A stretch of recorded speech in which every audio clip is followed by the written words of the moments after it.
এই শিশুগুলো কোনো না কোনো পিতার কাঁধে কবরে গেছে। সুতরাং এটাকে কেবল পরিসংখ্যান হিসেবে না দেখে একটা মায়ের কান্না, একটা পিতার আর্তনাদ, একটা পরিবারের ধস এবং চিরজীবনের জন্য একটা পরিবারে যে শোক নেমে আসে সেটার দিকে আমরা একটু তাকাই। 10 রোগের টিকার সংকট দেখা দিয়েছে দেশে। আইপিডি ও টিসিভি টিকার যে মজুদ আছে সেটা দিয়ে চলবে আগামী জুন পর্যন্ত।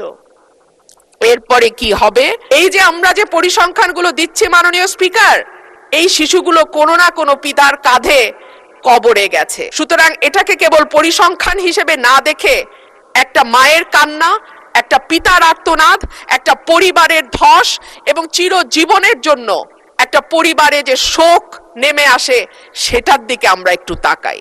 মাননীয় স্পিকার, আমাদের মন্ত্রী মহোদয় অত্যন্ত সেনসিটিভ হয়ে গেলেন। সংসদ সদস্য সেনসিটিভ শব্দটা ইউজ করেছেন কি কারণে আমি বুঝতে পারিনি। আমি তো ওনার প্রতিটা কথার জবাব দিয়েছি ওনাকে ইজ্জত করার স্বার্থে। আমাদের টিকার মজুদ আমরা শূন্য থেকে শুরু করেছি, দ্যাটস ভেরি ট্রু, বাট মাননীয় speaker by that time we are reach. আমাদের হাতে আছে, আমাদের চেইন আছে, আমাদের টাকা আছে। আমরা টাকা অলরেডি আমরা আমাদের ক্যাবিনেট মিটিং থেকে পাস করে দিয়েছি 604 কোটি টাকা। এই সপ্তাহের ভিতরে এডিবি থেকে সুইজারল্যান্ড হয়ে ইউনিসেফের কাছে চলে যাবে।